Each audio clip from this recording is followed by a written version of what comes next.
Olá, farmacêutico, bem-vindo ao podcast do Marco Velho, Marco Novo, candidatos a conselheiro federal de farmácia pelo estado do Amazonas, na chapa 2. Bem-vindo, professor Marco Velho e Marco Novo. Obrigado, querida. Estamos aqui para tentar passar um pouco das nossas vivências na nossa profissão e tentar levar aos colegas farmacêuticos do Amazonas informações mais atualizadas. Tá certo. Muito obrigada, professor. E você, Marco Novo? Legal, a gente tá aqui para contar nossa história também, né, velho? Falar Verdade. um pouquinho da gente, como a gente se conheceu, como a Como gente surgiu chegou, essa amizade entre vocês, né? Isso é um fator marcante na nossa vida, né? Independente das nossas carreiras profissionais, nós temos uma vida familiar e pessoal muito próximas.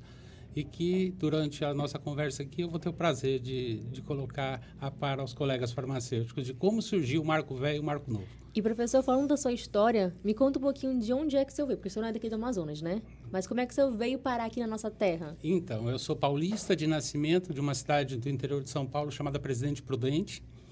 E muito jovem, né, me mudei para a capital, por onde morei cerca de 16 anos. Retornei ao interior, né, e passei no vestibular, na época, para a primeira faculdade de farmácia e bioquímica do interior de São Paulo, privada. Essa faculdade tem uma história interessante, porque ela foi a primeira faculdade particular de farmácia do Brasil. Ah, que massa. Né? Isso em 1978. Né? Terminei a faculdade, me graduei em farmácia em 1981. Fiz a minha habilitação em análises clínicas, terminando essa habilitação em julho de 1982. E naquela ocasião, né, o mercado mais atraente que tinha para a profissão farmacêutica era na capital. Né? Então, eu peguei meu diploma e fui para São Paulo, fui trabalhar. E lá já tinha uma colocação relativamente segura no Hospital do Câncer, lá, o AC Camargo. E comecei como estagiário lá, né? Fui trabalhar no laboratório lá, tal, como estagiário. E iam me contratar.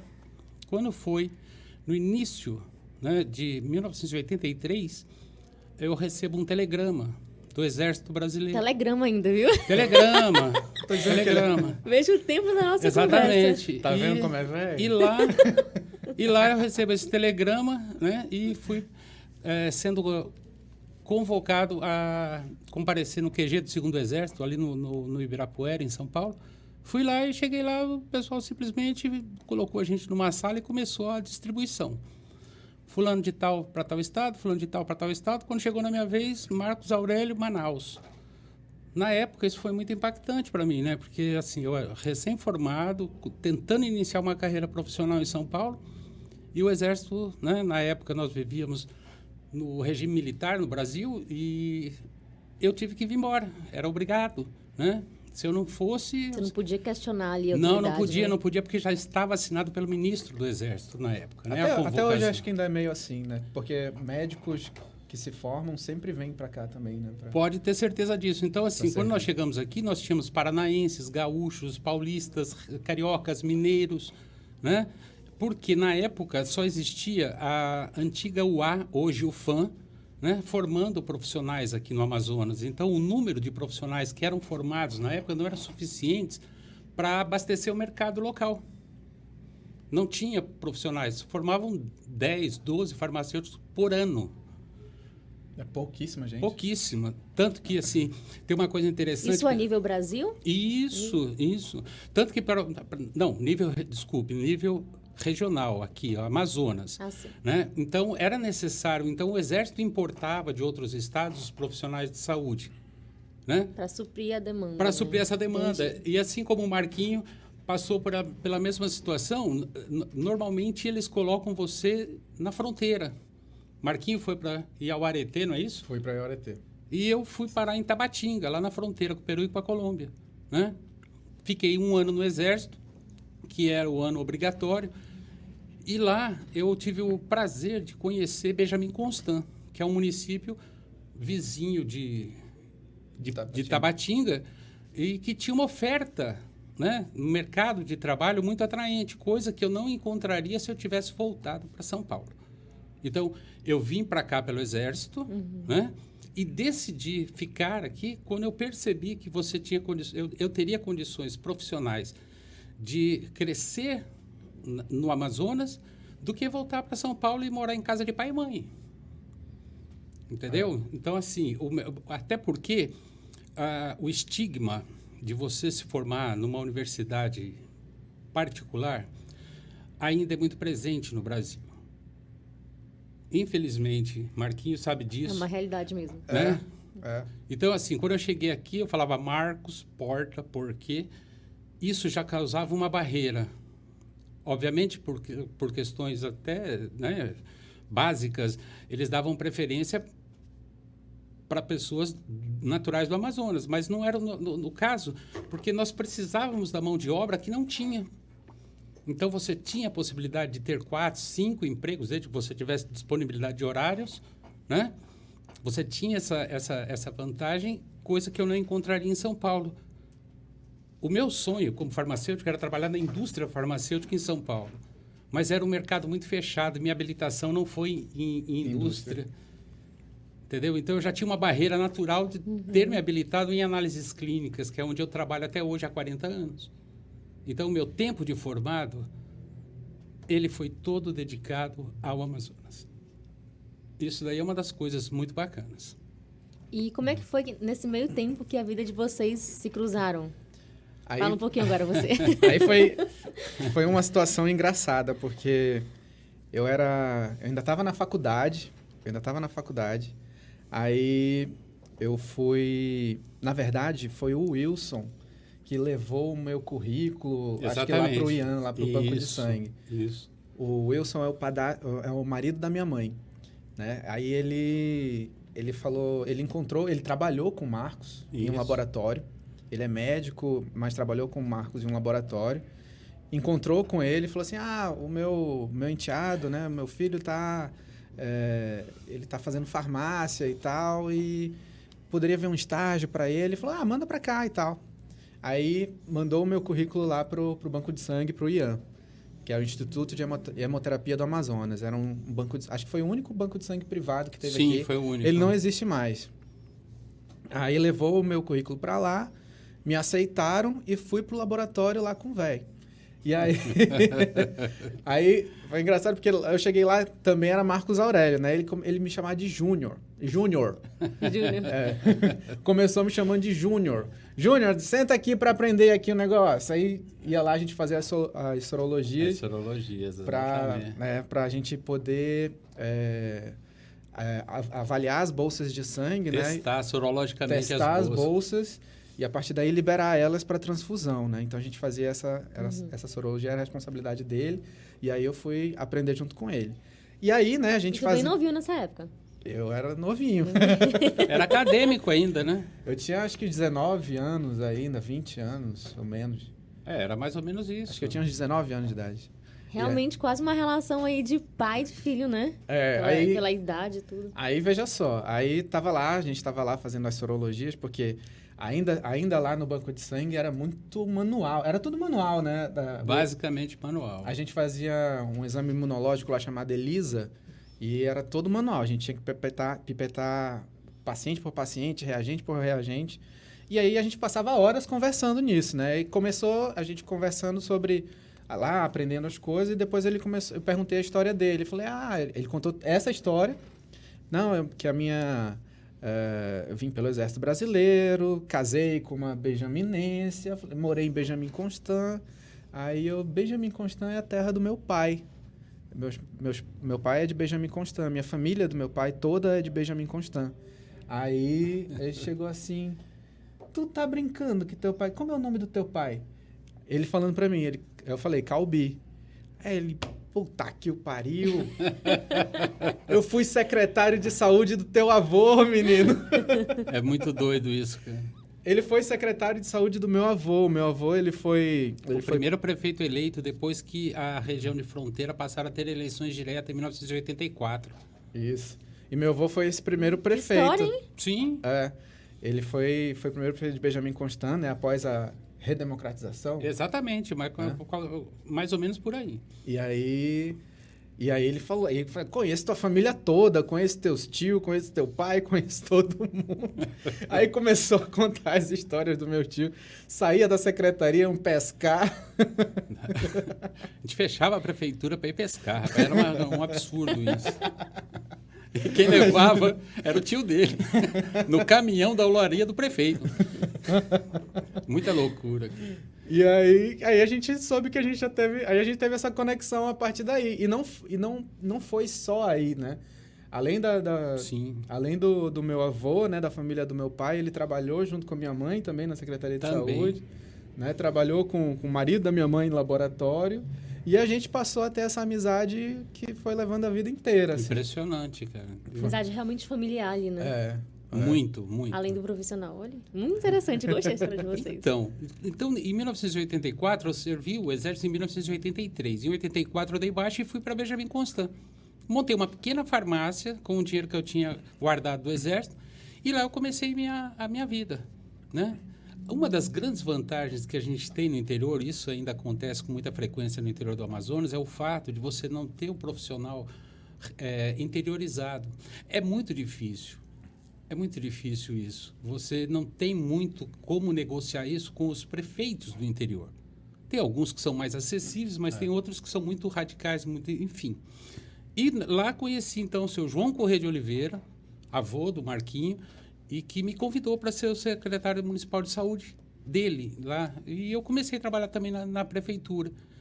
E eu percebi, então, ali que, além de você ter a possibilidade de você exercer a sua profissão de uma maneira bem mais interessante, porque eu estava saindo do interior de São Paulo para o interior do Amazonas numa situação, numa esfera de saúde totalmente diferente. Totalmente, né? Muito. Eu tive, assim, acesso a algumas patologias próprias da região, que são endêmicas aqui na região, malária, leishmaniose, coisas desse tipo, que não existiam em São Paulo. Né? Então, profissionalmente, também isso me agregou valores muito importantes na minha vida profissional. Eu acho que no interior tu também era um dos poucos com ensino superior ali, né, não? Sim. Nós tínhamos na cidade, em Benjamin Constant, na época, nós tínhamos um médico, né? Dr. Melvino de Jesus, foi até padrinho de casamento meu, ele já é falecido, ele era do Mato Grosso. E, na época, o Exército, então, começou a municiar também de profissionais. Aquela região do Alto Solimões ali, Atalaia do Norte, São Paulo de Olivença, começaram, então, o Exército convocava o profissional para Tabatinga e chegava lá, ele era deslocado a prestar serviço nas unidades da Fundação CESP, que também não existe mais. Uhum. Né? Então, assim, e era basicamente a atividade de saúde pública, era medicina preventiva. A parte da medicina curativa era muito pequena, né? Então, você tinha a tranquilidade de uma cidade do interior, né? Basicamente isso. E você tinha, naquela época, você tem uma prima da minha esposa, que ela era visitadora. O que se tem hoje no programa, tal do médico da família, já se fazia isso há 40 anos atrás. Os agentes de saúde. Os né? agentes de saúde. E tinha os agentes de endemia da SUCAM, da extinta SUCAM, né? que no governo Collor, se eu não me engano, acabaram com isso, que era um trabalho belíssimo que eles faziam no interior do Amazonas e, infelizmente, eles acabaram com isso. Né? Então, eu passei por 5 anos naquela cidade, me envolvi, me casei, né, lá, e fui convidado, então, na época, o governador do estado me convidou para fazer parte do quadro de farmacêuticos da Secretaria de Saúde do Estado do Amazonas, na antiga CESAL, e eu ingressei em 1987 no serviço público, como farmacêutico, lá em Benjamin Constant. E 2 coisas que eu faço, assim, muita questão de falar sobre isso, que é uma coisa muito importante. Nós pegamos, na época, Marco, um surto de febre tifoide no município, numa região baixa da cidade, daquela que alaga durante a enchente. E eu vi de perto a ação da vigilância sanitária e da vigilância epidemiológica de fazer o bloqueio. Nós tivemos 100 casos positivos e eu fui o farmacêutico que ia para o hospital para fazer a reação de Vidal, para confirmar os casos positivos ou não das suspeitas, e não teve nenhum óbito. E o segundo foi a entrada da cólera, que entrou por ali, pelo Peru, né? Caramba. Foi muito forte aquilo, cara. A gente sabendo que do outro lado do rio tinha gente morrendo de cólera e a gente aqui do outro lado. E sabendo que o rio não oferecia essa barreira natural. Aham. O pH pela da água não conseguia E matar como é o que foi vibrião. combatido, Né? assim, pelo governo na época? Então, à época, o grande risco era a contaminação através da água contaminada e do contato direto com o vibrião através dos portadores que vinham do Peru para o lado brasileiro. Né? Então, foi feita uma barreira sanitária. E aqui em Manaus, o negócio... Porque como o vibrião resistia ao pH da água do Rio Solimões, mas ele não resistia na água do Rio Negro. Por sorte, Manaus... pH mais ácido, né? Exatamente. A é mais ácida. Por sorte, Manaus está localizado acima da onde o Rio Solimões deságua no Negro e forma o Amazonas. Então, a barreira sanitária montada foi entre Manacapuru e o encontro das águas aqui, através das embarcações, aquele negócio todo. E não teve nenhum caso de cólera aqui no Amazonas, Em Manaus. aqui em Manaus, né? Graças a essa barreira. E é um trabalho que você vê, o que você vê em livro na faculdade, você vê ao vivo no interior, né? Então, assim, profissionalmente foi uma escola. Uma experiência muito enriquecedora, né? Demais, A demais. evolução. Muito legal mesmo. A nossa carreira começou muito parecida, assim. Lógico que em tempos diferentes, né? Ele começou a carreira pelo Exército, eu também comecei a minha pelo Exército. Eu, assim que fui formado, também não tinham tantos homens farmacêuticos formados. Exatamente. Eu me formei em 2007. Então, eu acho que tinha a Unip, eu me formei pela Unip, a Newton Lins, e a Uninorte. E a Uninorte. Acho que só tinham essas três de Isso. faculdades particulares Só essas três. de farmácia. E a outra era a UFAM. Isso. Então, ainda tinham poucos homens formados. Então, o Exército, lá, o Major, ele já tinha a lista de todos os homens que eles iriam convocar para ir para os pelotões de fronteira. O engraçado é que eu nem tinha ideia de que existiam pelotões de fronteira. Muito doido. Não tinha ideia nenhuma. Porque eu era bem desligado mesmo dessa questão do Exército e tal. Quando eu fiz 18 anos, eu fui me alistar e eles me dispensaram por causa da faculdade e tal. Não tinha nem ideia que eu teria que voltar depois como farmacêutico formado. E como é que tu voltou pro Exército depois? Como é que tu Então, ingressou? o Major, ele já tinha a lista dos homens que iam se formar entre farmacêuticos, médicos, veterinários e dentistas, né? O MFDV. E aí, na minha turma, eram 26 mulheres e 4 homens formados. Os 4 já estavam... Já estavam enganjados. Já estavam enganjados. Apesar de eu querer ir, eu iria voluntariamente, assim. Apesar de ter sido obrigatório, mas eu iria voluntariamente. E, inclusive, foi uma professora minha que me ligou, a professora Socorro Borges. Aí, a Socorro foi que me ligou. Alô, Marco Aurélio, aqui é a Tenente Socorro. Estou te convocando para... comparecer à 12ª Região Militar. E como ela era minha professora, ela disse assim, mas que é o seguinte, tu tem 2 opções. Ou tu vai para Tabatinga, ou tu vai para Iauareté.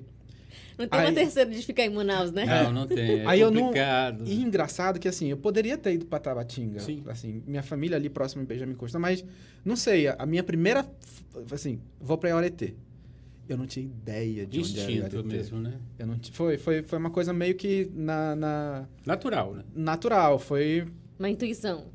Não sei se foi intuição, não sei se foi inconsequência, mas foi desse jeito. Aí eu falei, vou para Iauareté. E aí, depois eu fui pesquisar onde era Iauareté. Iauareté é um distrito indígena de São Gabriel da Cachoeira. E aí fica, acho que 400 quilômetros de São Gabriel, fronteira com a Colômbia. E a chegada até lá foi bem legal, assim. Fomos para São Gabriel, aí tivemos que pegar uma balsa para ir até uma parte uma parte do trajeto, porque não passava mais por causa das cachoeiras. Sim, o rio não é navegável. Transpor todos os mantimentos para o outro lado, numa clareira, assim, no meio do mato. Fizeram tipo uma estradinha que o Exército fez. Aí ia transpor as coisas para uma outra balsa, aí que ia chegar em Iauareté, no distrito. Caramba. poderia ser dessa forma, como poderia ser por aeronave da aeronáutica. Mas não tinha aeronave disponível, já queriam logo que os médicos fossem, porque foi eu e mais 2 médicos, já queriam que eles fossem logo para a UART, o distrito estava sem médico, só... É legal isso do Exército, né? Porque falam o que for do Exército, mas profissionais de saúde nesses locais, só quem coloca é o Exército brasileiro. E eles têm uma disciplina muito impressionante, né? Eu trabalhei também já na comunicação do Exército. E, assim, eu vejo quanto a logística deles é muito boa, muito preparada, assim, sabe? Na maioria das vezes, assim. Acho bem interessante essa preocupação, sabe? Que eles têm também com a sociedade. Então, os civil. Profissionais de saúde lá do distrito, todos eram de ensino superior, né? Então, médicos, dentistas, farmacêuticos e até técnicos também. Tem os técnicos também de enfermagem. Eles eram do próprio Exército. Então, como queria que os médicos fossem logo para lá, eu fui junto. E aí eu descobri esse novo Brasil, né? Quando eu cheguei lá, já tinha um farmacêutico também lá, que era o Gerson, e ele me ensinou muita coisa, aprendi muita coisa também com os médicos. Como eles também eram recém-formados, a gente foi aprendendo muita coisa junto, assim. Ele me passava... É uma interação bem bacana mesmo. O Exército é uma grande escola. Eu tenho uma amizade muito grande. Infelizmente, um dos que foi comigo, ele é falecido, teve um acidente de moto, mas outro, o José Santana, a gente se fala todos os anos, a gente conversa, a gente se fala. Foi uma amizade que ficou para a vida inteira mesmo. Então, e aí foi quando eu aprendi, na marra também, algumas coisas da própria profissão, porque ali... o farmacêutico tinha um laboratóriozinho lá, bem, digamos assim, bem modesto, bem limitado, né? E também tinha a farmácia, então eu tinha que ficar entre a farmácia e o laboratório, apesar de eu ficar mais no laboratório. Porque eu sempre levei minha vida muito para as análises clínicas também, até quando eu fui estagiário dele, eu fui todo dentro de banco de sangue, depois... Teve um tempo que eu falei assim, ó, eu só sei coisa de banco de sangue, velho. Eu preciso aprender a ler fezes, aprender a ler urina. Aí eu ia às 6 horas da manhã para casa dele. Aí ele me levava, a gente ia para o Monte das Oliveiras. Isso. A gente ia para o Monte das Oliveiras, que ele trabalhava num postinho lá. E fazia lá as coletas e a gente ia começar a aprender alguma coisa de análises clínicas com ele. 6 horas da manhã lá na casa do velho. Eu tinha que ir todo dia para o UBS José Antônio, lá no Monte das Oliveiras. E assim, já era funcionário da Prefeitura Municipal de Manaus, né, na Censa, e desde essa época, né, sempre fui para a área de análises clínicas e tive o privilégio, né, de pegar na mão do Marquinho e falar, vem cá, vamos trabalhar juntos aqui. Não, né? Ele pegou mesmo. Ele me pegou para filho mesmo. Muito e a gente foi me levando para onde ele estava de plantão. Sim, aí, Fundação Seconto. Tirei uns plantões contigo no Secom. No Secom. Basicamente criou o marco do novo farmacêutico. Então, você vê assim, foi uma amizade que foi criada profissionalmente e que os laços familiares foram agregadores. Acabaram nos aproximando mais ainda, entendeu? Então, é uma história hoje nossa que eu tenho muito orgulho, né, de ter participado disso e estar participando disso e vendo que isso gerou frutos. Né? Porque outras pessoas também hoje nos têm como espelho. Né? Então, assim, quando nós entramos na faculdade para administrarmos aula, a gente percebeu... Esse foi o nosso outro ponto de interseção. Que a gente percebeu que isso daí servia de exemplo para muitos colegas que hoje são formados e que nos tiveram como exemplo. Né? Então, a responsabilidade não só de você transmitir conhecimento específico da sua profissão, mas o conhecimento e as vivências pessoais. Né? Tanto que essa conversa aqui, eu acho que ela é extremamente importante, não para a gente simplesmente só divulgar aquilo que a gente fez na nossa profissão, mas mostrar que quando você faz isso com amor, com carinho, com respeito ao próximo, as coisas evoluem naturalmente. Não, velho, uma coisa que eu falei para mim mesmo. Vou já chorar aqui, eu fiquei emocionado agora. Não, uma coisa que eu falei para mim mesmo, acho que independente da gente ganhar ou perder a eleição, só em ter esse registro aqui... pode ter certeza. Cara, isso já está sendo muito legal. Só a caminhada por si já está valendo, né? Não, já tá muito legal. Isso aqui é para filhos e netos, viu? É verdade. Pode ter certeza disso. E falar assim, desculpa, pode Pode continuar. Não, porque a nossa história, ela teve uma interseção em vários momentos, né? Teve nessa época da faculdade.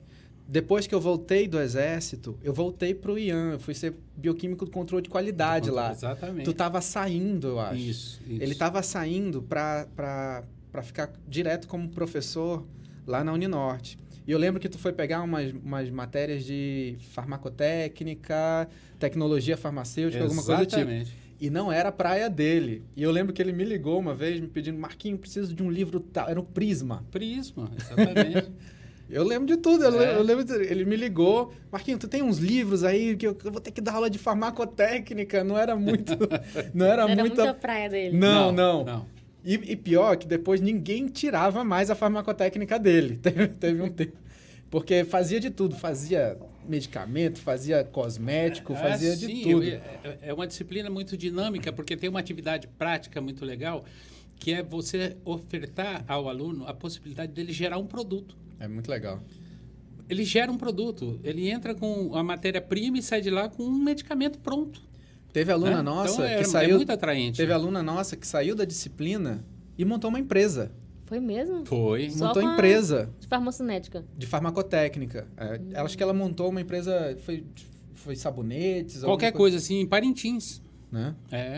Ela falou assim, não, eu estou encantado com isso. Assim, eu tinha muitas fórmulas, né? E eu cedi para ela algumas das fórmulas, aquele negócio todo. E ela começou essa empresa baseada naquilo que ela aprendeu lá na faculdade. Isso é mágico. Aí ele saiu do banco de sangue, que a gente trabalhava junto, e foi dar aula na Uninorte. Quando eu voltei do Exército, além de ter voltado para o banco de sangue, que já estava acabando também, já estava para o fim, né? Já estava respirando com dificuldade. Né? Eu coloquei meu currículo em tudo que é faculdade de Manaus. Porque eu dei umas aulinhas de higiene e saúde, DST lá no interior, e eu achava assim, acho que eu posso ser professor. Acho que... Leva o jeito. Acho que aqui tem jogo. Mas eu achava que eu podia dar aula de qualquer jeito. Eu não tinha nem especialização, não tinha pós-graduação, não tinha... Só era graduação, pronto. Só era graduação. E aí eu coloquei meu currículo, coloquei na Unip, coloquei na Uninorte, coloquei na Newton Lins. Tinha Newton Lins também, que formava a gente. Tinha Newton Lins, e aí ninguém me pegou. Só que aí, uma das minhas professoras, ela estava como coordenadora do curso. Foi coordenadora da gente durante muitos anos. Professora Neila Picanso. E ela viu meu currículo. E aí estava se abrindo um novo cargo na Uninorte naquela época, que era o cargo de preceptor de estágio. Exatamente. Que para mim é uma das atividades que eu tenho maior, assim, felicidade de ter começado isso lá na Uninorte, que foi o cargo de preceptor de estágio, que é basicamente um professor, só que dentro do ambiente de trabalho, dentro do mercado. Então, eu tinha que ensinar os alunos dentro do laboratório, dentro da indústria de alimentos, dentro de algum lugar do mercado, tinha que dar aula lá dentro, né? Então eu aprendi muita coisa. E, por sorte, eu passei na entrevista. Engraçado que a entrevista foi o seguinte. Um dos professores que estava coordenando o estágio, o professor que também é muito amigo nosso, Alexandre Targino...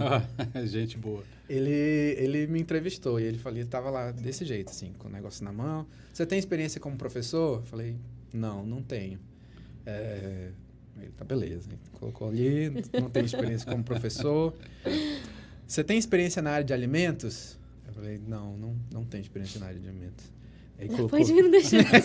Aí eu falei assim, já perdi essa. Já dancei. Já perdi essa. Aí ele falou assim, você quer ser preceptor de alimentos? Eu falei, eu quero. Então pronto, você está contratado. Isso era uma sexta-feira à noite. E ele falou assim, segunda-feira de manhã, você já prepara as aulas para os seus alunos. Você já vai ter que preparar tal aula para os seus alunos. E aí, cara, foi 3 dias sem dormir, tendo que estudar um negócio que eu nem sabia, porque era alimentos, eu era todo das análises clínicas.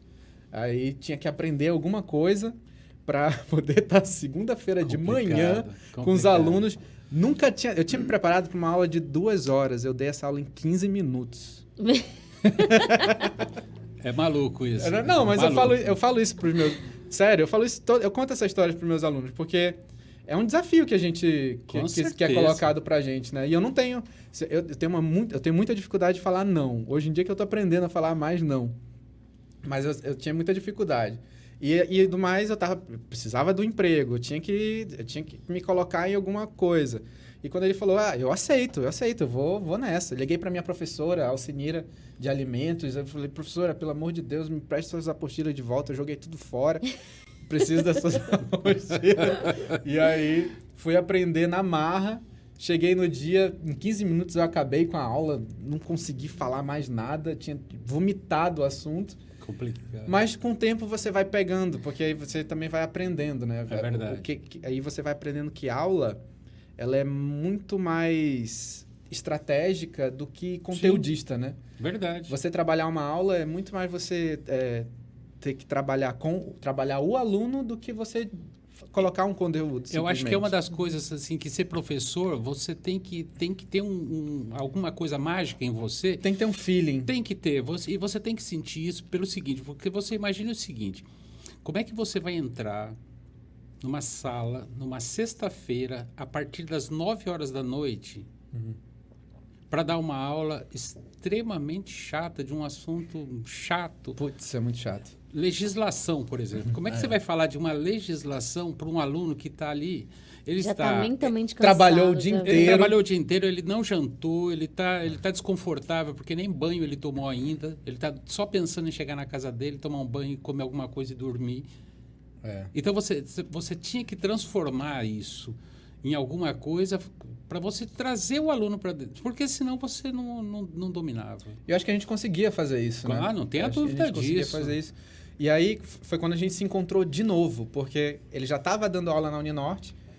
Novamente. Eu entro na Uninorte como preceptor de estágio, só que eu também me metia, assim, nas aulas. Tem uma história legal. Tem uma história legal aí, cara. Ele me salvou. Tá, Kézia? Conte. Foi. Ele tava dando... Era uma aula minha. Era uma aula dele. E aí eu tava de bobeira lá na Uninorte, acho que o tempo de estágio já tinha acabado e tal, e eu tava ali cumprindo o horário, né? E eu ia para dentro da sala de aula junto com os professores para, sei lá, aprender alguma coisa, para estar junto Sim. e tal, para estar com os alunos. E aí, nesse dia, ele estava dando aula de hematologia, acho que era coleta. Era uma aula prática de hematologia. Ele tava na aula prática de hematologia. A coordenadora nem sabia que eu estava lá na aula contigo. Depois ela ficou puta comigo. Ela chegou, o que tu estava fazendo lá dentro com o professor? E eu estava lá estava ajudando na aula, meio que apoiando lá ali na parte prática ali da técnica de coleta de sangue. Foi terrível isso. Cara, a aluna teve um AVC dentro da sala de aula. Meu Deus. Coletando. Na hora da coleta... ela teve um AVC, ela convulsionou dentro da sala. Ela convulsionou dentro da sala. E a gente teve que carregar ela. Por sorte, ali também na frente já tem a beneficente portuguesa, né? E aí a gente correu para pegar ela, nem sabia como é que estava acontecendo. O velho ficou branco. Eu fiquei apavorado. Ele ficou atônito, Nossa, ele não sabia muito bem o que fazer, como proceder. Então, o problema foi o seguinte também. Aliás, problema não, a nossa sorte também, que tinham vários professores de outras áreas lá. Então, tinha enfermeiro, tinha fisioterapeuta, tinha um monte de gente ali. E quando o pessoal percebeu que era uma coisa muito grave, o pessoal também correu para ajudar a gente, porque a gente ficou assim, cara. Eu fiquei em choque, eu não sabia o que fazer. A menina desmaiou na minha frente e começou a convulsionar. Foi. Né? Então, assim, hoje essa menina, graças a Deus, ela perdeu. Para você ter uma ideia, ela perdeu o semestre, ela já estava no final do curso, estava faltando, parece que 6 meses para ela se formar. Já estava no final. Ela ficou 1 ano e meio em tratamento. Graças a Deus, ela não ficou, assim, não teve sequelas neurológicas graves, ela ficou com problema... Motor, né? Uma deficiência motora na perna e ela retornou depois, e para terminar os 6 meses que ela teve que começar o semestre novamente, e hoje ela é uma colega nossa, farmacêutica. Não, graças a Deus, tudo certo. E aconteceu com o Marco Velho e com o Marco Novo, dentro de um laboratório. Onde eu não deveria estar. Eu ia perguntar a vocês, inclusive, assim... Na carreira de vocês, né? Qual foram os 3 pontos que vocês me introduziram um pouquinho da vida de vocês, né? Tanto pessoal quanto profissional. Mas, assim, eu queria resumir, tanto para você, Marco Velho e Marco Novo, assim, 3 pontos-chave da carreira de vocês, sabe? Que marcou, assim, a vida de vocês. Quais foram? Então, posso começar? Vai. O primeiro ponto foi o Exército Brasileiro. Foi o meu também. Que me introduziu, Eu tenho... sacramentou a minha permanência no Amazonas, né? E eu tenho também a minha vida assim, antes e depois do Exército. Sim. Porque foi onde começou... Foi divisor de águas ali, Foi meu né? divisor de águas, porque eu saí da casa dos meus pais pela primeira vez também. Eu tinha 22 anos. E eu comecei a carreira profissional. Longe de todo mundo, longe da família, isolado também, né? Então, também o Exército foi o primeiro ponto. O segundo ponto foi a minha transição do interior do estado, depois de 8 anos no interior, que eu esqueci de falar aqui. Depois de Benjamin Constant, eu fui para Anori, também no Rio Solimões, onde eu passei quase 3 anos lá. Então, eu fiquei quase de 8 anos e meio no interior do Amazonas, mas o segundo ponto foi a minha transição do interior para a capital. Quando eu cheguei aqui, eu encontrei uma situação totalmente adversa, porque no interior eu era o único e aqui eu não era mais o único. Uhum. Então, essa daí eu já estava casado, já com um filho, né? Então, esse momento foi um momento de reconstrução profissional, né, aqui, e graças ao fato de eu ter pelo menos um contrato no serviço público, né, essa minha chegada aqui não foi tão traumática, né, mas assim, eu retrocedi, né, Deu um passo para trás para dar um outro maior. Exatamente, né, às vezes é necessário na vida você dar um passo para trás para dar 2 para frente, né, então esse foi o segundo. E o terceiro foi a finalização do meu tempo de serviço como funcionário público do Estado do Amazonas, em que eu me aposentei o ano passado pela Fundação SECOM. Depois de 35 anos e 29 dias de trabalho... Ainda com 2 dias. Tá na certidão. Quanto tempo eu saio daqui? Foram 30, e os últimos 20 anos foi dentro da Fundação SECOM, onde eu fui aprovado em primeiro lugar no concurso público. Né? Legal. Então foram essas 3 fases mais marcantes na minha vida. Eu acho que na minha, o Exército foi a primeira. A segunda foi finalizar o mestrado. Acho que para mim foi bem marcante. Show de bola. Finalizar o mestrado. Porque eu estava ali como preceptor de estágio na Uninorte e você só poderia ir ser professor efetivo lá de sala de aula se você tivesse mestrado, né? Se você tivesse mestrado, você poderia ascender, digamos assim, como professor. Apesar de que ascender não é uma palavra que eu gosto muito, porque eu tinha momentos ali que o preceptor, acho que tinha um papel muito mais formador do que alguns professores de sala de aula. Disso. Então, mas assim, lá dentro daquele ambiente existia essa ascensão. Então, eu tinha que terminar o mestrado para isso. Aí eu terminei o mestrado. Foi quando eu fui para a sala de aula e ali eu vi assim, minha carreira é essa, eu vou ser professor, definitivamente. E a terceira, na verdade, são 2 partes. São 2 partes.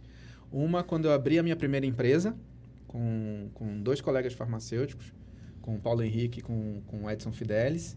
E aí a gente teve 1 ano e meio de empresa, que a gente fez cursinhos também, cursos livres e tal, a gente alugava lugares então isso começou a minha vida empreendedora, né? Minha primeira empresa. E aí a segunda parte dessa vida empreendedora foi estar no Educac, foi ter sido convidado ampliar, né? Pelo professor Edson a fazer parte da sociedade do Educac, que hoje está aí, né? Graças a Deus. Estamos aí fazendo um bom trabalho de pós-graduações. Então eu acho que assim, na minha carreira, esses são os pontos mais marcantes, assim. Tem alguns outros pequenos pontos que são bem importantes também, mas acho que... Familiares. Acho que esses foram que marcaram mais. E agora vocês estão se candidatando à Conselheira Federal, né? A Conselheira Federal e a... Eu sou suplente. Eu sou suplente também. Mas como é que foi que vocês começaram, né, a representar a classe? De onde veio isso? Porque, pelo que eu percebo aqui, não é de agora, né? Já faz um tempinho também que vocês vêm representando a classe. Poderiam falar um pouco pra gente? Então, eu comecei participando ativamente como conselheiro federal quando fui eleito pela primeira vez em 2013, né? Eu fui eleito em 2013, mas o mandato só começa um ano depois, né? Então, em 2015, foi quando eu tive a minha primeira experiência em Brasília como conselheiro federal efetivo. E, assim, uma coisa que é bem simples da gente tentar explicar a respeito disso é que não é só ganhar a eleição. O processo eleitoral é uma coisa relativamente até simples, né? Mas envolve, mais do que o processo eleitoral, envolve a consciência profissional da pessoa que se candidata a isso. Porque se você não tiver uma preparação... E tu já tinha perdido eleições anteriores, né? Sim, eu já tinha perdido 2 eleições aqui, né? Então, só tive êxito na terceira. Mas a preparação para isso, eu ganhei a eleição em 2013, eu tive 2014 todo para me preparar, para saber o que eu ia encontrar em Brasília e o que eu poderia fazer pela profissão. A função do conselheiro federal, além de você, obviamente, ter o orgulho de representar o Estado que o elegeu, ela é muito maior do que isso, porque você não é farmacêutico, conselheiro federal do Amazonas, para o Amazonas apenas, você é para o Brasil.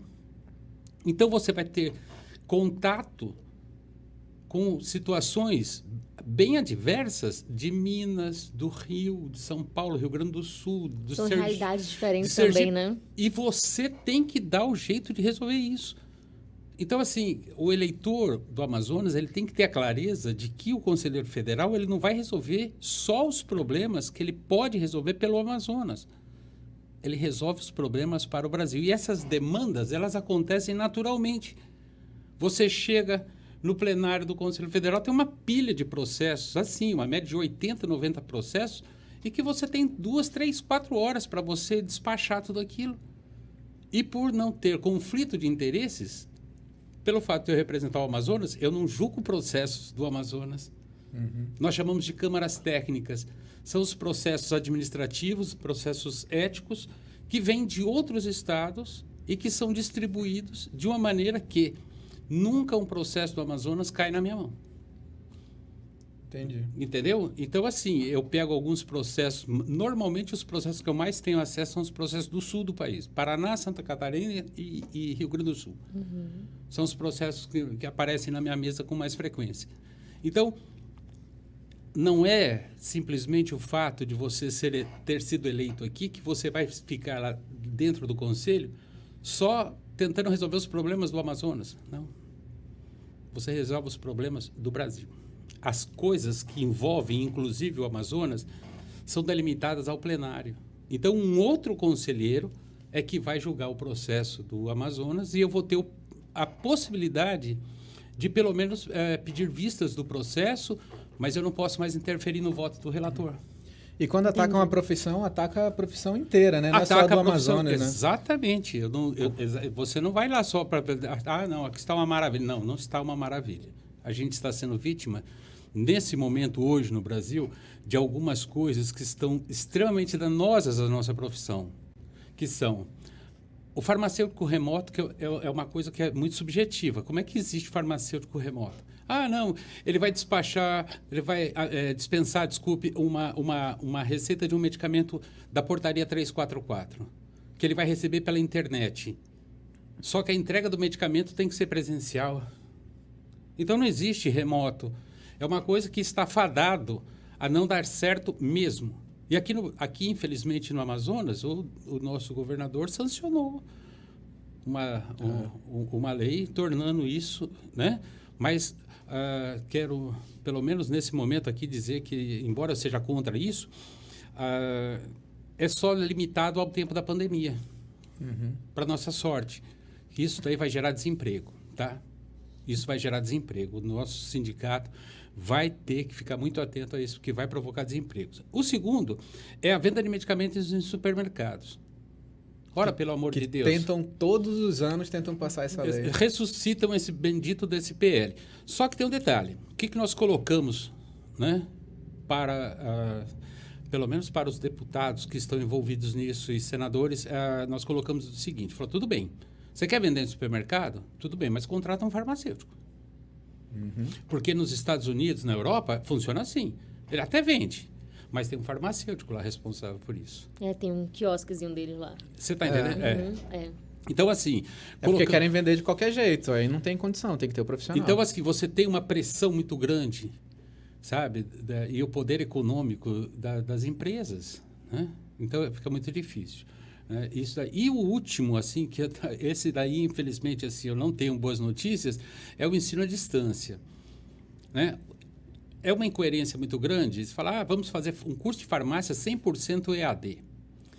Só que o próprio MEC, que determina isso, que dá poderes a uma empresa fazer isso, votou pelas diretrizes curriculares, que são o esqueleto da formação do profissional de um indivíduo, que lá consta que tem que ter 40% de atividades presenciais. Então, assim, ele vota uma coisa que tem que ter presencial e depois ele vai e autoriza um curso 100% EAD, é uma incoerência. Isso nós estamos entrando pelo Conselho Federal contra o MEC. E o MEC deu uma resposta para nós muito dura semana passada, onde existe uma jurisprudência dizendo que os conselhos de classe não têm autoridade para interferir nisso. A autoridade nossa é apenas nos atos fiscalizatórios. Eu concordo com eles, mas o que a gente está motivando não é isso. A gente está motivando o porquê que ele autoriza um curso 100% EAD... Onde diz que tem que ter horas presenciais. Onde ele mesmo diz da prática, nos documentos assinados pelo ministro, dizendo que tem que ter presencial. As práticas. Isso é uma coisa que envolve totalmente até a minha área de trabalho. Sim, com certeza. Porque a gente vê na própria pós-graduação colegas chegarem muito cruz. Isso vindo do presencial. Vindo do presencial, você já não tem... agora no IAD, né? Você já não tem horas suficientes de práticas para você se sentir seguro dentro do mercado de trabalho. Isso já não existe. O tempo já é pouco. Agora, imagina de um curso que não vai ter nenhum. Não vai ter prática alguma. E isso não tá acontecendo só com a farmácia. A gente está... foi autorizado até enfermagem, EAD, fisioterapia. Teve um curso, se eu não me engano, de odontologia à distância, 100%. Odonto. Imagina. O cara tem que ser muito louco de dar a boca para um dentista formado nisso daí, né? Então, assim, imagine. As áreas da saúde, em geral, estão sendo prejudicadas por causa disso. Eu não sou contra a tecnologia EAD. Eu acho que é fantástica. Eu utilizo na minha instituição, no meu trabalho. Mas... A parte prática tem que fazer A parte prática tem que ter. Ela tem que ter. E aí, é uma das coisas que o federal tem que lutar mesmo contra. Exatamente. Isso é uma coisa que eu penso, falando agora, né? Como é que vai ficar a qualidade depois da saúde da população, né? Então... Como é que vai impactar isso, né? Que vai gerar pra gente vai impactar negativamente. Retorno, né? Vai impactar negativamente. Porque tu vai colocar profissionais no mercado que não vão saber o que fazer. Lógico, existe muita coisa que depende de cada indivíduo de correr atrás do seu próprio conhecimento. Mas a maioria... Mas você vai ter uma... Porque imagina, qual é o limite de uma sala de aula para você ter um curso? Você tem que ter ali pelo menos uma turma com 40 pessoas. Acho que 60 pessoas é o limite. No EAD, você pode colocar 1.000 pessoas. Ou seja, a gente vai ter um boom de pessoas sendo formadas, assim... É estratosférico esse número de profissionais. Só que esses caras vão ocupar, né, o mercado de trabalho. Então, um pode dar certo, mas você vai ter 100 fazendo besteira. Então, assim, eu só queria fazer mais uma colocação aí. O Marquinhos falou, é extremamente pertinente, mas eu quero fazer só mais um acréscimo na tolice, vamos dizer assim, que o governo está fazendo em autorizar isso. Veja bem, um dos parâmetros para você avaliar o IDH de um país é o número de profissionais formados, profissionais com diploma. Isso já em governos, né, anteriores, né, Lula, Dilma, Temer, eles começaram a popularizar os cursos e fazer com que haja uma explosão de diplomas para melhorar o IDH. Sim. Tá? Simplesmente por isso. Porque aí as pessoas, se você melhora o IDH de um país, você vai trazer investimentos. porque é um dos parâmetros que um grande investidor, uma grande multinacional, para investir aqui, ele vai ver o IDH, ver se tem condições de você trazer. Então, o que eles fizeram? Vamos popularizar isso, vamos banalizar o ensino superior e vamos fazer uma fábrica de diplomas, né? Então, você vai ter uma série de analfabetos diplomados e que vão simplesmente... A gente vai ter que lidar com isso. Vai ter que lidar com isso e eu vou dizer um negócio para você, vai chover processo ético. Infelizmente, porque ele vai errar. E a hora que ele errar... saúde é algo muito delicado, né? Algo que realmente demais, requer a prática ali, né? Demais. Eu estava lendo uma pesquisa recentemente sobre a área da farmácia, né? Aqui no Brasil. E aí eu vi que nós somos né, vocês, no caso, né? Eu sou jornalista. Mas a área da farmácia, ela é a 6ª maior do mundo, assim. Sim, e é a maior no Brasil, né? E é a maior da América Latina. Então, a gente tem um mercado farmacêutico muito grande, assim. Eu fiquei impressionada. E está cada vez mais aquecido. Está cada vez mais aquecido. Acho que a procura aumentou, né? Ainda mais agora em relação à pandemia, que a gente viu essa importância do, né, foi um dos profissionais, estabelecimentos né? que não fechou, né? Exatamente. Acho que eu também, como cidadã civil, assim, eu compreendi muito mais a importância da saúde, a importância do medicamento, das farmácias, inclusive, assim, sabe? Acho que eu tive um olhar mais diferenciado para essa questão. Uhum. Tanto não fechou, como aumentou os serviços. É verdade. Como aumentou os serviços. Por exemplo, esses testes que a gente está fazendo hoje corriqueiramente nas farmácias, testes de Covid... Testes rápidos, testes rápidos. Isso foi meio que teve que ser acelerado para colocar para a oferta à população devido à pandemia. Mas você vê agora que as farmácias hoje, elas são um estabelecimento que vai realmente monitorar a saúde de um paciente antes de chegar, por exemplo, até numa UBS, antes de chegar num hospital realmente. E tal. Né? Então, foi um ponto bem crucial, né? Assim, o que exige muito mais do farmacêutico para que ele possa ter essa habilidade de lidar com o paciente ali dentro. É verdade. Né? Porque hoje, por exemplo, como a gente é muito da área das análises clínicas, a gente antigamente era muito restrito ao laboratório. Agora não é mais. Não. Agora o laboratório está indo para as farmácias. Né? É verdade. E aí você não tem mais essa coisa, eu sou da área de medicamentos, eu sou da área... Não, cara, você vai ter que saber um pouco de tudo mesmo. Né? Uhum. Então, aumenta a responsabilidade dos farmacêuticos. Tem um outro detalhe que eu também gostaria de colocar nessa nossa conversa, que é o que aconteceu com a farmácia antes de 2010 e depois de 2010. Até 2010, a nossa formação era bacharel em farmácia com habilitação em... Você podia optar 3 pilares da profissão: alimentos, medicamentos ou análises clínicas.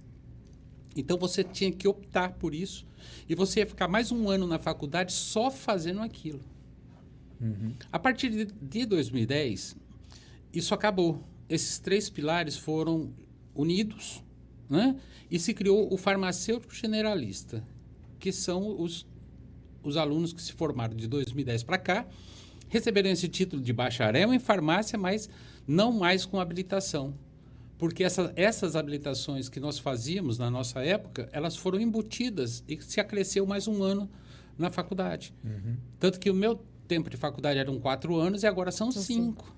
São 5 anos. O meu ainda foi como de análises clínicas. O meu currículo ainda não era... Você ainda era da habilitação, né? Ainda era da habilitação para as análises 2007, clínicas. 2007, né? 2007. Então, isso aconteceu em 2010. Então, assim, a profissão teve que mudar isso. Então, o título que nós ostentamos hoje, eu e o Marquinho, é de farmacêutico bioquímico com habilitação em análises clínicas.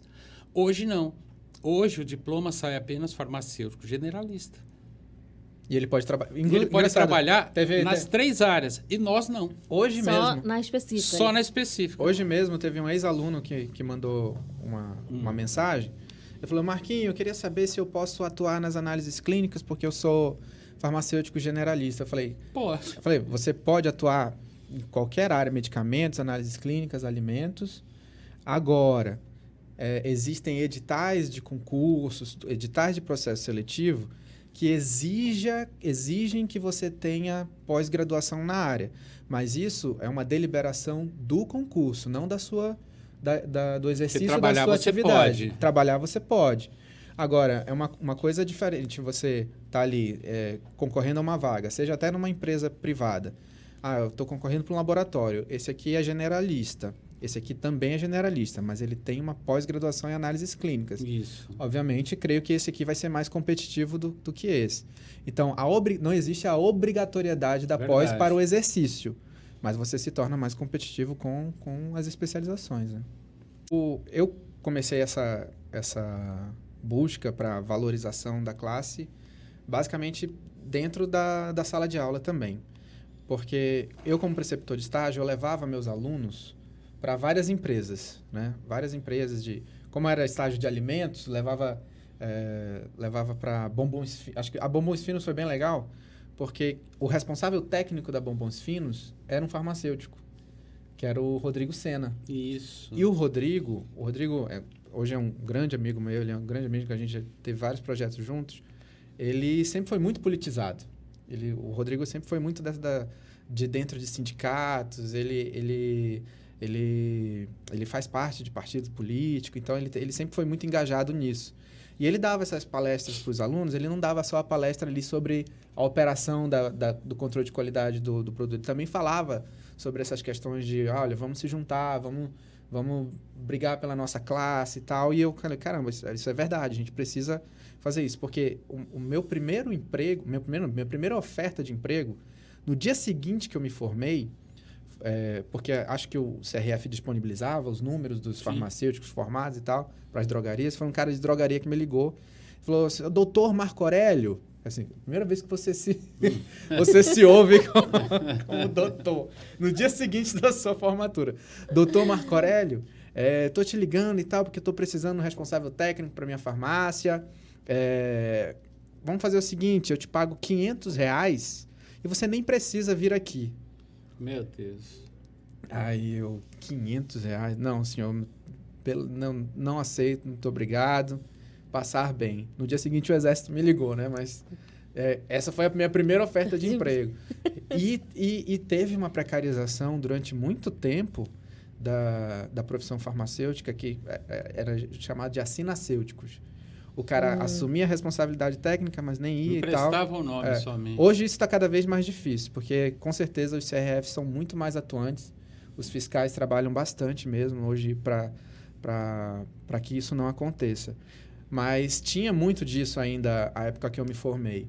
Então, o Rodrigo, ele sempre foi muito atento nisso, dava essas palestras para os alunos e eu fui me inserindo nisso também, nessa valorização. Tanto é que eu comecei essa parte de ações de valorização pelo sindicato de farmacêuticos. Eu cheguei a ser diretor suplente do sindicato de farmacêuticos. Só que também eu vi que o sindicato ele tinha suas limitações, ele precisava de um corpo de farmacêuticos muito grande para estar apoiando, o que não tem até hoje, infelizmente. E aí eu vi, bom, qual é a segunda forma de eu fazer isso? É pela educação. E aí fui trabalhando com os meus alunos essa valorização. Não era nem eleito ainda, não tinha nem sido eleito conselheiro do CRF. Mas como eu comecei a trabalhar nisso com meus alunos, aí chegou um tempo que eu falei assim, cara, eu vou me candidatar ao conselho, talvez ali dentro também eu tenha uma boa voz. E aí eu me candidatei em 2016 para ser conselheiro regional de farmácia. E aí me candidatei e já estou em 2 mandatos. Meu mandato termina agora em 2023 junto contigo, do federal. Né? Exatamente. E aí, nossa, outra interseção, o conselho. Mais um ponto aí. Mais um ponto. Impressionante, cara. Eu me tornei representante de classe, ele também se tornou representante. Nós fomos eleitos, né, pela classe. Sim, com muito orgulho. Então, mais um ponto que a gente se encontra é dentro do Conselho Regional de Farmácia. Então eu comecei dessa forma. Eu comecei engajando meus alunos para que a gente fosse buscar essa valorização profissional. E hoje eu vejo que existe essa coisa. O sindicato ele tem que trabalhar pelo trabalhador? Tem, obviamente. Mas eu acho que é muito importante você trabalhar o profissional. Com certeza. Né? Isso a base. É uma minha opinião. Eu acho que o profissional ele precisa se impor, se destacar. E ele só vai fazer isso através de conhecimento. Ele precisa ascender nesse conhecimento. Isso tem que começar lá na base. Tem que começar na base. Na base, dentro da faculdade. E os nossos alunos nos seguiam nisso. Hoje a gente tem ex-alunos nossos que são conselheiros, que Com são certeza. candidatos a conselho também, a conselheiros. Aquilo que eu falei aqui no início, nós dois acabamos nos tornando uma vitrine muito forte. Não só da nossa vida profissional, mas também da nossa vida engajada na política farmacêutica, né? Então, assim, isso daí é muito sério. Você não pode levar isso em tons de brincadeira. A gente está falando aqui do futuro da nossa profissão, né? A gente não vai... Não é porque eu estou parando... Da profissão e da saúde também, né? Você está entendendo? Sim. Da saúde da população, porque interfere, né, tudo isso. Você está entendendo? Sim, então, sim. assim, isso é muito maior do que as pessoas possam imaginar. Não é simplesmente ir lá e votar por votar. Você tem que saber... Qualquer campanha política, assim, também, né? Que você não vota só por votar ali naquele presidente. Não, tem que ter conteúdo, tem que ter conteúdo. Eu acho que, assim... Tem que ter uma visão macro também. Um pouco com certeza. Eu acho que as eleições para o Conselho é um pouco diferente de eleições municipais, estaduais e tal, porque você está lidando com pessoas... Você está lidando com pares.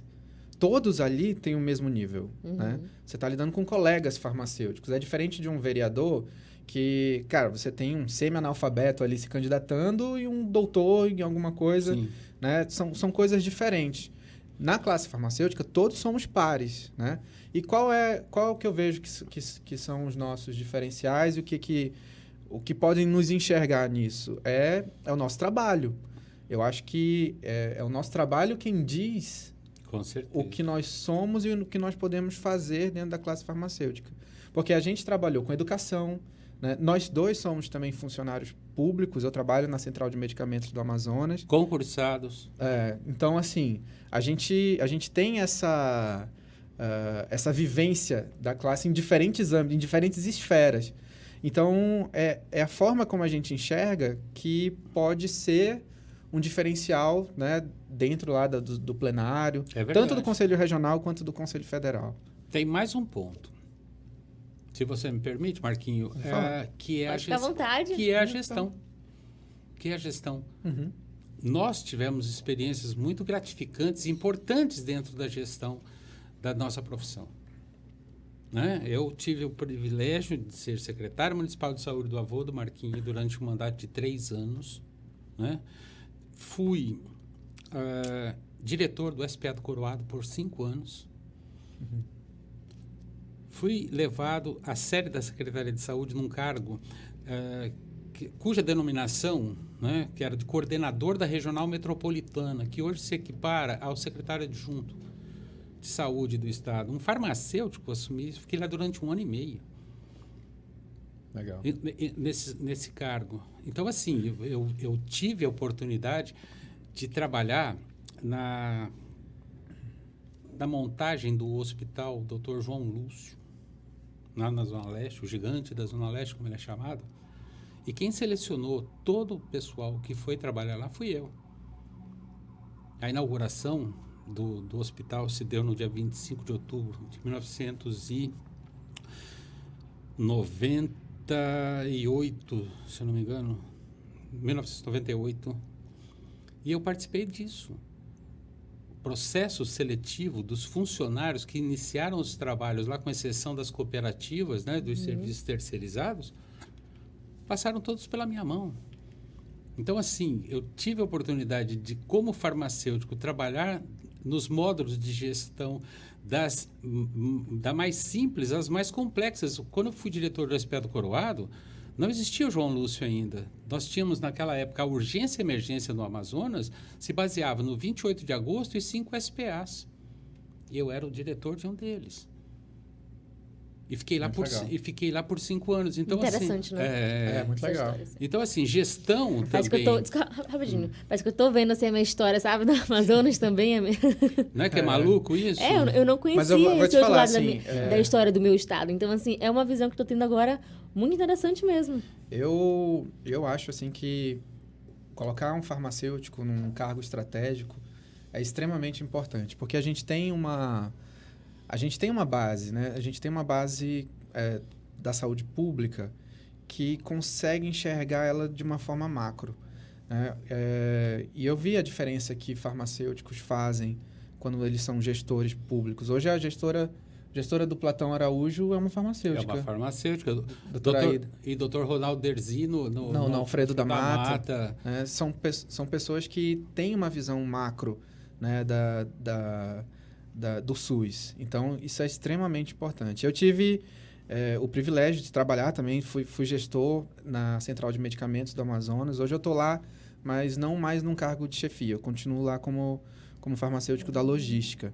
Mas eu fui gerente de planejamento da SEMA durante a primeira onda do Covid. Foi uma experiência, assim, muito intensa, porque você imagina, você ter que programar os medicamentos e os produtos para a saúde para o estado inteiro sem ter ideia do consumo, de como iria ser o consumo. Você ser gestor na pandemia é jogar às cegas, né? Foi jogar às cegas. Né? É muito lógico, quando a gente joga às cegas, a gente joga para cima, né? Porque você precisa comprar mais para poder... Para estocar, sabe, né? porque você não sabe como é que vai ser. Só que você também tinha uma cubagem limitada dentro do galpão. Então, tinha que ter muita estratégia, manobra para poder... Lógico, teve desabastecimento de vários itens, como teve no Brasil inteiro. Sim. Até por falta de matéria-prima na indústria. Acho que no mundo, né, na verdade. No mundo todo. Uhum. Só que creio que a gente conseguiu conduzir da melhor forma possível. Com todos os problemas que tiveram, aquela equipe conseguiu conduzir da melhor forma possível. E naquele momento, o coordenador também era um farmacêutico, que era o Rafael Poloni. Perfeito. Né? Que também era um farmacêutico, também tinha uma visão muito macro ali da situação que estava ocorrendo. Todo mundo aprendendo ao mesmo tempo a lidar com a pandemia, e eu fui gestor nesse momento. Meu Deus. Eu pedi minha exoneração porque minha filha estava nascendo também, então era muita loucura para lidar ao mesmo tempo. Eu falei, não. Quando baixou a primeira onda, quando acabou a primeira onda, eu falei, Rafael, obrigado. Obrigado, mas até logo. Eu fui. Né? Mas aí continuo lá. Legal, Marcos. Eu acho que isso nos capacita, então, né? Voltando ao processo eleitoral, a gente tem hoje não só a história, mas a gente tem toda uma bagagem profissional, sabe, que a gente coloca à disposição dos farmacêuticos do Amazonas, né, Marquinhos? Sim, com certeza. Eu acho que isso daí é um dos que nos credencia para a gente oferecer uma coisa real, justa, honesta, sincera, sem vaidade, sabe? De experiência de vida. Nós somos pessoas de hábitos extremamente simples, não precisamos de holofotes voltados para nós. Isso é verdade. Sabe? O nosso trabalho responde por isso. Né? E esse reconhecimento que hoje você tem o carinho das pessoas que nos cercam, né? E que perguntam e falam e que nos elogiam, isso foi motivação do nosso trabalho. Isso não tem dinheiro que pague. Foi puramente do trabalho, não teve nada além disso. E a gente faz isso espontaneamente, a gente faz isso até hoje. Ele conduz a vida dele, eu conduzo a minha vida, aquele negócio todo, embora todos esses encontros que a gente tenha, mas o objetivo é, vamos crescer profissionalmente, não precisamos pisar em ninguém, a gente não precisa denegrir ninguém, a gente não precisa de vaidades, de fotinho em Facebook, de nada disso. A gente simplesmente faz as nossas peripécias espontaneamente, entendeu? E eu sinto muita falta disso. Eu digo que a faculdade foi uma parte da minha vida que hoje eu sinto muita falta, muito embora fosse extremamente desgastante, cansativo. É cansativo demais. Mas eu sinto muito a falta daquilo. Porque você estava ali de manhã, de tarde, de noite, levava trabalho para casa. Pô, eu ia corrigir prova em plantão, Nossa sabe? Era uma Senhora. maluquice, cara. Era loucura mesmo. Era loucura mesmo. E acho assim que pra gente, quando a gente assume um cargo, né, seja ele qual for, tem que ter experiência. É com a experiência que a gente vai ver quais são as demandas mesmo, sabe? Que a equipe precisa, que o trabalho em si precisa. Então, acho muito importante ter essa bagagem. Com certeza. Ao longo para você ter uma visão realmente do macro, entendeu? E poder contribuir da melhor forma possível. É verdade. Acho muito interessante. E teve gente perguntando em relação à nossa chapa e tal. Eu falei, mas quem vai ser eleito não é o Marquinho, é o Marco Velho. Teve algumas pessoas que chegaram comigo falando isso, que eu vou ser suplente, que eu iria ficar meio que de lado. Não é bem assim. Só que eu coloquei isso, assim. O fato de eu ser suplente dele, e até pela relação que a gente tem, né, de amizade mesmo... Pode ter certeza. Eu me coloquei da seguinte forma. Eu vou ser teu suplente para te passar as demandas daqui, né, de ser um canal com os colegas farmacêuticos. Eu recebo isso, porque, querendo ou não, eu tenho uma visibilidade nas redes melhor do que o velho. O velho, ele não gosta muito de rede, não. Né? Então, eu tenho essa visibilidade maior e maior contato com as pessoas através das redes. Então, beleza. Então, eu pego essas demandas, vejo o que eu vou ter que passar para ele, para que isso possa ser discutido no plenário do Federal. Então, é porque tem muita gente que acha que suplente vai ser aquele cara que só vai substituir na falta dele. Ah, Marquinhos, não vou poder ir. Que não tem um papel ativo. Não é assim. Que não tem um papel ativo. Não é assim. Não é, pelo menos não é não será na nossa gestão. Então, no nosso mandato. Ou seja, está propondo um outro tipo de gestão, né? Sim, sim. Porque isso é uma coisa que eu já faço como conselheiro regional de farmácia. Eu recebo as demandas dos colegas e coloco na plenária do Conselho Regional. Porque acho que essa aqui é uma das principais funções, né? É você ser voz daqueles que te elegeram e que não elegeram, né? Você tem que ser essa voz, né? Pegar isso, independente se você concorda ou não com aquilo. Pode ter né? certeza se você disso. concorda ou não. Olha, a demanda, os colegas estão colocando isso. Essa é uma demanda que precisa ser comentada aqui no plenário. E por várias vezes os conselheiros colocam, né, essas demandas, eles concordando ou não com aquilo que o colega acha e tal. Mas a voz é voz, você é representante, você é representante de todos eles. Então, com o federal, a gente vai fazer a mesma coisa. Então, já que eu tenho esse canal mais aberto, né, então eu pego isso, passo para o velho, vamos ter que jogar isso no plenário para poder ser discutido. E a partir daí a gente vai conseguindo, né, as nossas conquistas. E os suplentes do Conselho Federal, eles também são muito utilizados, dependendo da forma como você conduz a sua vida profissional. Você pode ser chamado a compor comissões dentro do Federal. Entendeu? Então não é simplesmente, o suplente não é simplesmente para você substituí-lo em momentos em que eu não puder comparecer a uma sessão plenária. Não, o suplente ele tem vida ativa dentro do Conselho. É uma parceria mesmo. Sim, não tem que ser cúmplice. Se não houver cumplicidade, não funciona. Exatamente. Tá? E na visão de vocês, como é que está a questão do cenário hoje no CRF e no CFF 2021 agora? Então, o cenário hoje é o seguinte, você tem eleições que são independentes dentro do Conselho Regional. Você tem as eleições para a diretoria do Conselho, você tem as eleições para os conselheiros regionais e você tem as eleições para os conselheiros federais. E uma não depende do outro. Então, o que pode haver, às vezes, essa confusão. A chapa 1 da diretoria é a mesma chapa 1 dos conselheiros federais? Não necessariamente, né? Apesar do cenário ser esse hoje, mas não necessariamente. Então, o que acontece? Para a diretoria, você só tem uma chapa, é uma chapa única. Então, tecnicamente, é uma chapa que está eleita, né? A diretoria para o regional. E aí você tem os conselheiros, que são divididos entre 2 quadriênios. Então, você tem conselheiros você vai votar em 4 conselheiros para o primeiro quadriênio e vai votar em 4 conselheiros para o segundo quadriênio. E aí, esses conselheiros, eles são totalmente independentes de chapa. Aí, professor, mas eu vi que eles estão tirando fotos com o slogan de determinada chapa. Eles são apoiadores dessa chapa, mas eles podem ser votados independentes. E tem as eleições para os conselheiros federais, nas quais nós formamos a chapa 2. Então, tem 2 chapas concorrendo. A chapa 2 é a nossa chapa. Marco bem, marca novo. Isso. Graças a Deus. Então, os colegas, eles podem votar nos seus conselheiros regionais e apoiar os seus conselheiros regionais, independentes de chapa, e votar na chapa 2. Se Deus quiser. E votar na chapa 2. Porque são eleições independentes. Então, esse é o cenário hoje nas eleições da diretoria e para conselheiros. E continuando a falar, né, da chapa de vocês, da chapa número 2, quais são as propostas e causas que vocês vão defender, vão levar lá no Conselho Federal de Farmácia? Eu gostaria de colocar uma que é muito importante, que é dar continuidade àquilo que eu vinha fazendo lá com muito sacrifício, que era fazer a peregrinação nos gabinetes dos deputados e senhores senadores, tá entendendo? Tentando colocar dessas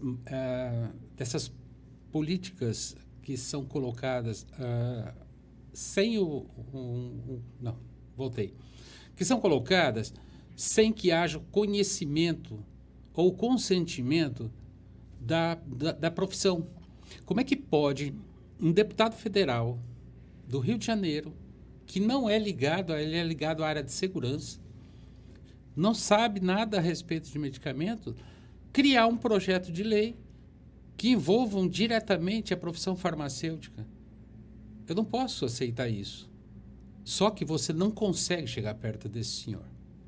Mas eu posso chegar perto de pessoas que são ligadas a ele e que podem levar lá... E tentar mudar a realidade. Falar, opa, não é bem assim. Então, isso... É um trabalho de articulação, né? Porque E tem que ter articulação muita, nesse meio. Tem que ter. Então, assim, por incrível que pareça, nós tivemos um apoio muito grande lá do senador Romário. Romário foi uma pessoa assim que nos ajudou bastante lá. É um cara que compra a briga da gente mesmo. Ele fala assim abertamente, o que for da saúde, conte comigo. Então, eu acho que isso daí não é apenas o fato de eu sentar lá no plenário, Despachar processo, relatar processo ético. Não. Esses imbróglios que são colocados dentro da nossa profissão é uma proposta que eu gostaria muito, mas muito de continuar. Eu acho que perdão. Sim. A principal proposta também é manter um trabalho legislativo. Exatamente. Né? Porque uma coisa que os colegas têm que saber é que o Conselho Federal ele é responsável por criar as resoluções que vão determinar o exercício da profissão e a fiscalização da profissão. Então, lá são criadas as legislações, criadas pelos conselheiros. Eu sou presidente dessa comissão. Ele é presidente da Comissão de Legislação. Que bagagem impressionante a sua. São mais de carreira. 150 resoluções que eu fiz nesses 6 anos que eu estou lá. 7.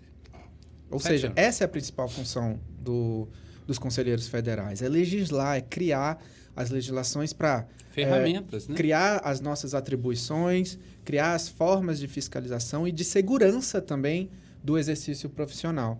Então, trabalhar para criar essas resoluções, eu acho que é extremamente importante que se mantenha pessoas técnicas, pessoas que saibam, que tenham vivenciado diversas áreas. A gente trabalha tanto no serviço público quanto no serviço privado. Então, a gente entende como é a realidade ali. Então, criar essas resoluções é muito importante, muito importante. Então, acho que essa é uma das principais propostas, manter-se ali representante do Amazonas dentro ali daquele eixo central que é legislar.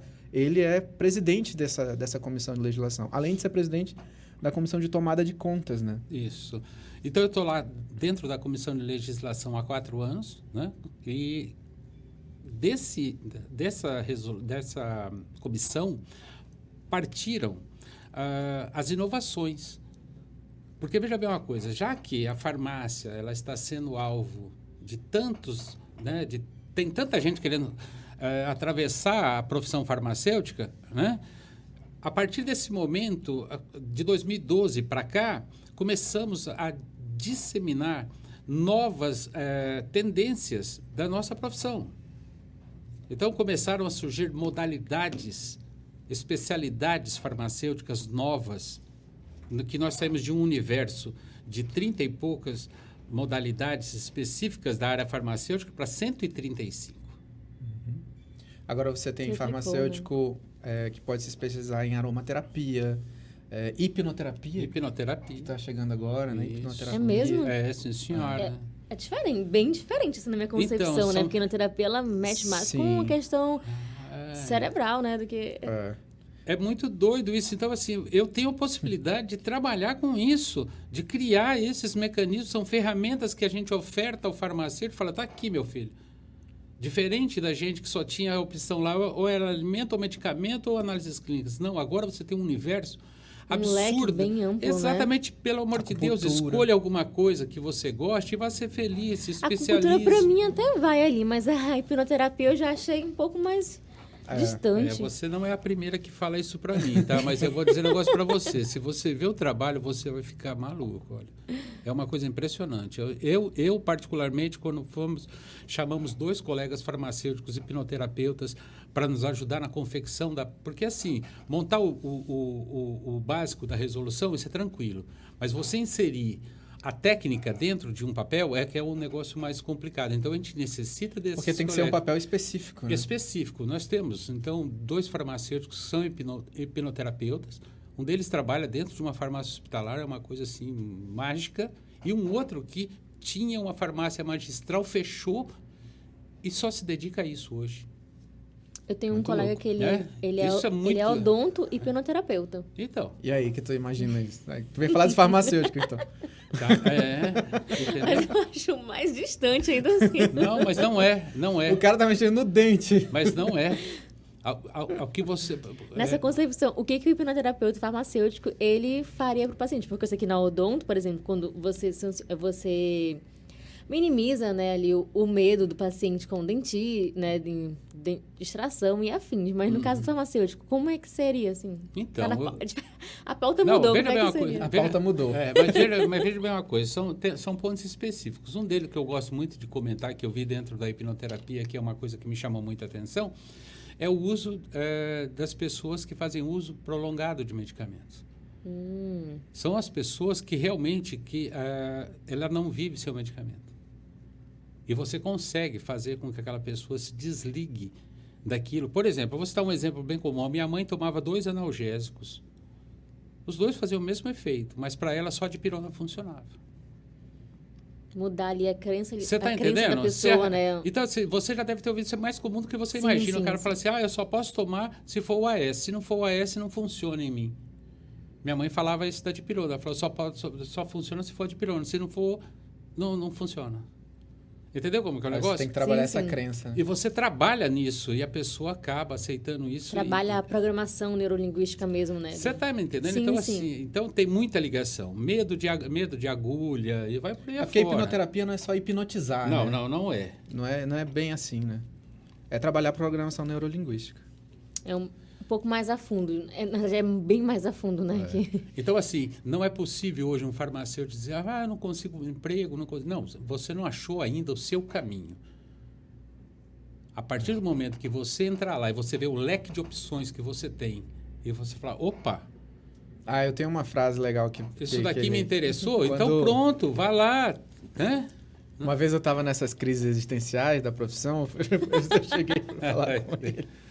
Porque eu sempre chego para conversar com ele, porra, velho, tá meio ruim aqui o negócio. Tô E aí, desanimado. Tô desanimado. Aí ele falou para mim na época o seguinte, ele falou assim, Marquinho, você só vai se considerar farmacêutico quando você tiver 10 anos de formado. Quando você tiver 10 anos que você passou, sei lá, procurando emprego, se especializando em alguma coisa, nesse 10º ano, você vai conseguir enxergar o caminho que vai te levar para frente. E foi isso mesmo, assim. Com 10 anos foi quando eu vi, não, isso aqui eu vou ser professor mesmo, aí vou seguir com a minha empresa. E aqui a gente fica meio agoniado, né? Com certeza, e A gente você fica meio passou agoniado. por altos e baixos, ali Passei. tentando se encontrar, entendeu? E aí ele falou assim, calma, vai levando, quando você tiver 10 anos... Você revê se é isso E mesmo. eu falo isso para os meus alunos, assim, quando chega comigo eu replico. Eu falei, quando você tiver 10 anos de formado, Você aí eu acho que você já vai ter acumulado experiência suficiente para saber o que quer, Isso, né? você atingiu a maturidade profissional. E é engraçado falar isso porque eu estava lendo um artigo, né, científico que falava justamente sobre a carreira dos 10 anos. Que geralmente 10 anos, quando você fala de profissão, né, de formação, é meio divisor de águas para você. Porque ou você vai ter muito mais sucesso Pode ter naquilo, ou certeza você vai disso. desistir. É interessante o que você falou agora, porque tem muito a ver com o que a ciência está estudando, né? Olha aí, velho. Tá vendo? Podia ter escrito esse artigo. Perdi, né? Perdeu, velho. Alguém foi lá e ó. Ó, Mas voltando à proposta, tem mais alguma proposta que vocês... Claro que tem muitas, né? Mas tem outras que Sim. vocês queiram citar? A gente outras causas? até dividiu no nosso... A gente tem um caderno de propostas, gente. Vocês podem baixar no link da descrição. Vocês podem Onde? baixar Nosso caderno de propostas, a gente vai colocar um link para os colegas baixarem. E são divididos em vários eixos. No YouTube, no Instagram? Não. A gente fez um Linktree, que é um linkzinho que tem o nosso canal, tem as nossas redes sociais. E lá vai ter um link direto para baixar o caderno de propostas. Tá num Google Drive que a gente colocou e a pessoa pode baixar, compartilhar direto. Entendi. E aí a gente dividiu em eixos, né? Eixos de formação profissional, eixos de fiscalização, né? De legislação. Então, são várias frentes que o conselheiro federal ele tem que tomar, né? Porque na hora você não sabe qual é as situações que vão ocorrer na frente. Então, a gente se coloca contra o farmacêutico remoto, a gente se coloca contra o ensino EAD, que vai ter que descobrir maneiras de como filtrar esses profissionais, já que vai ter que engolir, né, de alguma forma. De alguma forma. A gente vai ter que descobrir maneiras de como vai ter que filtrar esses profissionais. Então, a nossa proposta é continuar limitando esse tipo de ensino na graduação de farmácia, trabalhar com as legislações, continuar trabalhando para desenvolver novas atribuições para os farmacêuticos e colocar as pautas que a gente receba daqui para o federal. Marco, vai ter uma pergunta para ti. Pois não. Uma pergunta pessoal. Eu já vi que tem um tempinho de carreira já como conselheiro federal, né? O que tu vais fazer de diferente nesse novo mandato se você for eleito? Então, a dinâmica disso, ela depende de vários fatores. Por exemplo, assim, quando eu falei para você que eu gostaria de continuar a trabalhar junto ao Congresso Nacional, é que as demandas elas são intempestivas. Não tem como você direcionar ou temporizar o que pode acontecer ou não. O importante é você ter lá dentro canais que te permitam acioná-los a partir do momento que uma demanda aconteça. E isso, infelizmente, no momento, isso tem acontecido com muita frequência. Uhum. Isso daí, acho que é o meandro principal que eu comecei e eu sinto que eu não terminei. Tu não quer fazer mais, né? Sente que quer fazer Não, que pode porque fazer. agora eu sei como faz. No meu primeiro mandato foi muito difícil porque eu não tinha isso. Né? Então, eu cheguei uma vez na porta do Congresso Nacional às 9h, mas os deputados só iam chegar à tarde. À tarde, 3h. Já para ir embora. Isso era 9h. É verdade. Você está entendendo? Eu de terno lá num calor abrasador lá de Brasília, você está entendendo? Sentado lá. Queimada aqui. Cuidado, vai ser... E sem acesso. Vai ser cancelada. E sem acesso, eu não podia entrar. Então eu tive que ficar lá fora, numa barraquinha lá de cachorro quente, lá suando que nem um bode velho lá. Tá entendendo? Até esperar. Por isso que eu repito novamente também.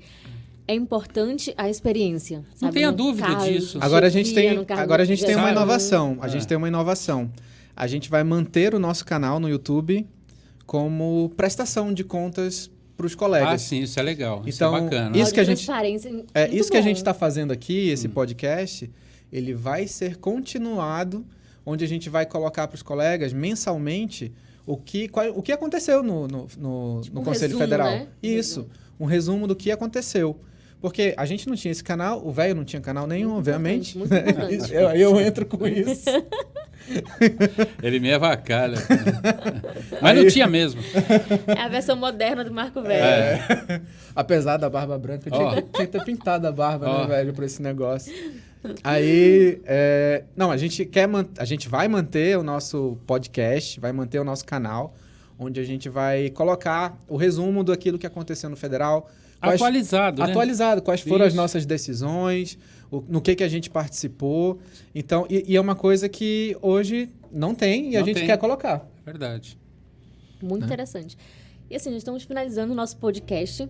Vocês têm alguma consideração final para fazer? Eu tenho. Pode falar. Eu tenho. Fala aí, velho. Que é uma coisa, assim, Marquinho, que isso daí... Tá, né? ele tá tranquilo com isso aqui. Realmente. Tá sentindo bem, né, velho? Tô tranquilo, tô mais que ela, viu? Então, assim, uma das coisas que eu gostaria de finalizar, primeiro, assim, é agradecer, né? Essa parceria que esse jovem me oferece, né? Que, assim, que a gente tem sedimentado ao longo da nossa vida. Mas tem uma coisa que eu gostaria de transmitir a todos os farmacêuticos do Amazonas, que é uma situação que eu tenho como um norte na minha vida. Tu pode olhar para lá ali. Tá Né? Eu tenho um norte na minha vida que é não dar ouvido aos pessimistas. Opa, desculpa, gente. Que é não dar ouvido aos pessimistas. Pessoas que são colegas, que participam da vida farmacêutica, mas não gostam do que fazem. Isso daí é uma coisa que transmite uma negatividade muito grande para outros colegas. Isso é verdade. Entendeu? Esse tipo de pessoa, eu prefiro manter distância. Eu não gosto disso. Eu sou farmacêutico, vivi minha vida como farmacêutico, constituí minha família e criei meus filhos como farmacêutico e vou me aposentar como farmacêutico. Então, eu não admito que um colega farmacêutico diga o que é melhor ou o que não é melhor para você, independente da sua situação financeira, ou independente do seu modo de vida, independente de qualquer coisa. Pessimista comigo não tem vez. Se você não gosta, saia de perto de mim, não fale comigo. Mas vir aqui, perto de mim, falar mal da minha profissão... A profissão que sustenta, né? Eu falo, você é um frustrado, porque eu não sou. Eu agradeço a Deus todos os dias pela pessoa com quem eu sou e o que me tornei. Simplesmente isso. O restante, você faça a sua parte. Você se especialize, você, sabe, ache uma coisa que você gosta e vá trabalhar. Simples assim, não tem fórmula mágica de nada. Mas pessimismo, não. Você tem, né? Isso. Mas pessimismo eu não gosto. E você, Marco, velho? Eu também. Eu quero agradecer também. Eu acho que, como eu coloquei... Valeu, meu amigo. Eu acho que esse momento aqui pra gente é muito legal. Muito. Independente de qualquer coisa de eleição. Só estar aqui já é legal, colocando as nossas ideias. Cara? Valeu. Obrigado, meu amigo. E o que eu tenho a falar para os colegas farmacêuticos é... No dia 11, né? No dia 11, as eleições elas vão ser no dia 11 de novembro e elas vão estar abertas durante 24 horas, né? Exatamente. Começa meio-dia. Meio-dia do dia 11 de novembro até meio-dia do dia 12 de novembro. Estejam atualizados com seus cadastros lá junto ao CRF para poder receber lá a sua senha, porque vai ser totalmente online. Então, já verifiquem lá os cadastros para poder receber essa senha. E o que eu tenho que falar também é que, independente das questões das eleições, como o velho colocou, sempre vai ter espaço para todo mundo. Sempre vai ter espaço para todo mundo. Né? As pessoas que... os pessimistas, como ele diz, que falam assim, que não sei o quê, que está saturado, que... Tem espaço. Basta você ter a estratégia de achar o caminho. Que você vai achar. E a partir daí que você vai achar. Então, a vida de farmacêutico, todo mundo fala, que não sei o quê, que eu ganho mal. Isso depende muito, muito de você. Existe É subjetivo. É muito subjetivo. Sim. Né? Da mesma forma, eu sou farmacêutico, não tenho outra profissão, né? Apesar do empreendedorismo, mas até a minha empresa é voltada ao farmacêutico. É voltada ao farmacêutico. Então, acho que a gente pode ser próspero sim na nossa profissão. Acreditem nisso, porque eu acredito muito. Gostaria, então, de agradecer a vocês, Marco Velho e Marco Novo, pela entrevista maravilhosa que consideram pra gente, né? Não só pra mim, mas também pro pessoal daí de casa que tá assistindo agora. Muito obrigada para vocês. Sucesso na campanha, viu? Obrigado. Não, a gente que agradece. Obrigado. Obrigada, pessoal.